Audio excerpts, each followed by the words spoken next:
Qu'est-ce qui s'est réellement passé à la résurrection de Jésus? D'entrée de jeu, il faut noter que 1. La résurrection de Jésus n'a pas été un retour de sommeil ou de coma, au sens où Jésus se serait endormi ou serait tombé dans le coma et aurait été mis au tombeau, puis 3 jours après se serait réveillé ou senti mieux, puis serait sorti du tombeau. Si ça avait été le cas, cela aurait sans doute attiré l'attention des gardes avec toutes les précautions prises à cet effet. Confère Matthieu chapitre 27, versets 62 à 66. 2. La résurrection de Jésus n'a pas été non plus une réanimation ou une revivification, comme ce fut le cas par exemple pour Lazare et d'autres hommes et femmes dont la Bible nous parle, et qui, après mort avérée, ont repris vie par la puissance divine grâce à l'intercession d'hommes de Dieu.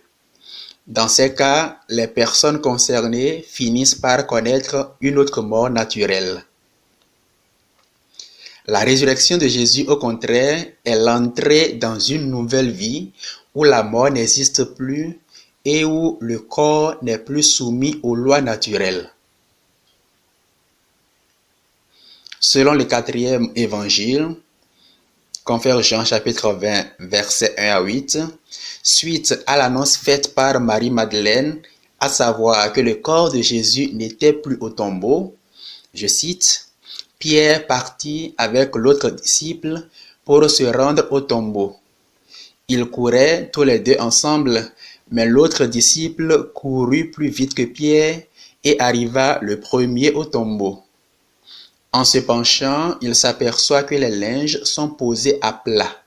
Cependant, il n'entre pas. Simon-Pierre, qui le suivait, arrive à son tour.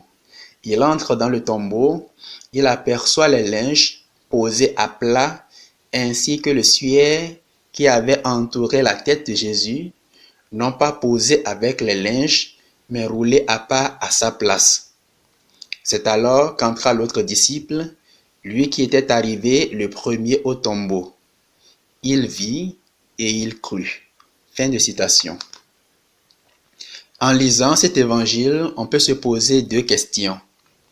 D'une part, pourquoi le disciple, en voyant la position du linceul et du suaire, a aussitôt cru à la résurrection de Jésus? Qu'est-ce qui l'a convaincu? D'autre part, pourquoi la même chose n'a pas été dite de Simon-Pierre?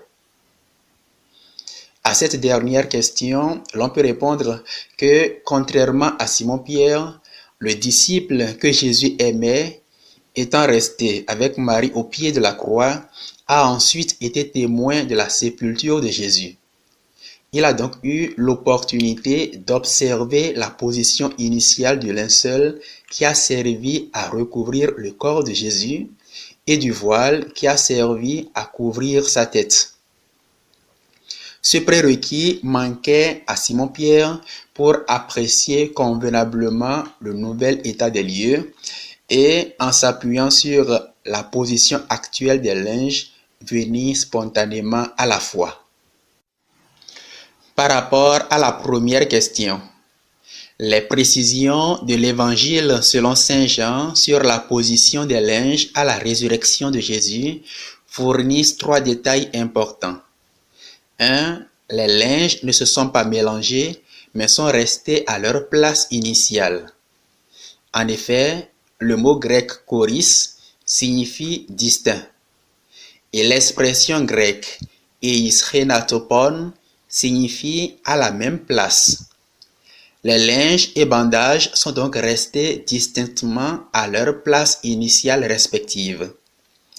Cette précision de l'évangéliste veut faire comprendre que si la résurrection de Jésus avait été un retour de sommeil ou de coma, ou si le corps avait été dérobé, comme Marie-Madeleine l'avait cru au prime abord, et que les gardes l'ont fait croire jusqu'à ce jour, les linges seraient probablement désordonnés et les bandelettes n'auraient pas pu garder leur position initiale. 2. Le suaire qui avait recouvert la tête de Jésus est resté enroulé tel qu'il l'était autour de sa tête à la sépulture. C'est ce qu'exprime le terme grec entetouligmenon, signifiant littéralement rouler, enroulé ou arrondi. 3. Les linges se sont aplatis. C'est ce qu'exprime le terme grec keimena, signifiant littéralement aplati, affaissé ou gisant. Les bandages n'ont donc pas été défaits pour permettre à Jésus de s'échapper, mais ils se sont affaissés suite à un vide. Ces trois éléments réunis, le disciple comprend que le corps de Jésus est en réalité passé au travers du tissu et des bandelettes, raison pour laquelle les linges se sont affaissés, restant respectivement à leur place. Alors, je cite, « Il vit et il crut ». Fin de citation. Confère Jean, chapitre 20, verset 8. Somme toute, le corps de Jésus ressuscité ne connaît plus de barrières. Il peut traverser la matière comme il veut. Cette compréhension que le disciple bien-aimé a eue en observant les linges trouvera sa confirmation dans les apparitions du ressuscité où celui-ci rejoint ses disciples dans la maison où ils étaient, toutes portes verrouillées, en passant pour ainsi dire à travers les murs. Confère Jean chapitre 20 verset 19.